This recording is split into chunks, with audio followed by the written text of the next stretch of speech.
رحمۃ اللہ وبرکاتہ۔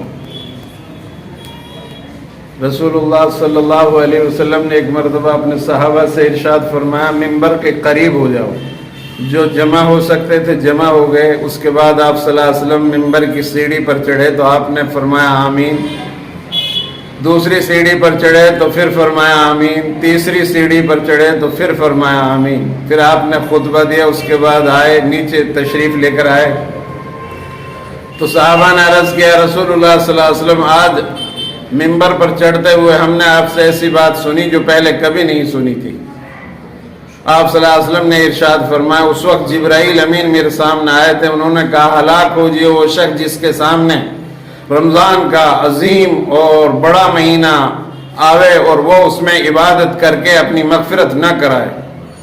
جب میں دوسرے درجے پر چڑھا تو انہوں نے کہا ہلاک ہو جائے وہ شخص جس کے سامنے اس کے والدین یا ان میں سے دونوں میں سے کوئی ایک بڑھاپے کو پائے اور وہ ان کی خدمت کر کے اپنی مغفرت نہ کرے۔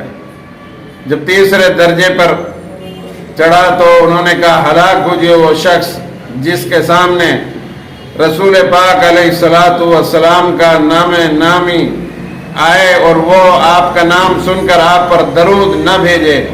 میں نے ان تینوں بد دعاؤں پر آمین فرمائی۔ یہاں پر اس حدیث کو سننے کے بعد یہ پتہ چلتا ہے کہ جبرائیل امین جیسے عظیم بزرگ فرشتے بد دعا کر رہے ہیں ایسے لوگوں کے لیے، اور رسول اللہ صلی اللہ علیہ وسلم ان کی بد دعا پر آمین فرما رہے ہیں۔ کتنی سخت وعید ہے۔ اللہ سے دعا ہے اللہ تبارک و تعالی ہمیں ان تینوں باتوں پر عمل کرنے کی توفیق عطا فرمائے اور اس عظیم مہینے کی برکتوں کو حاصل کرنے کی توفیق عطا فرمائے۔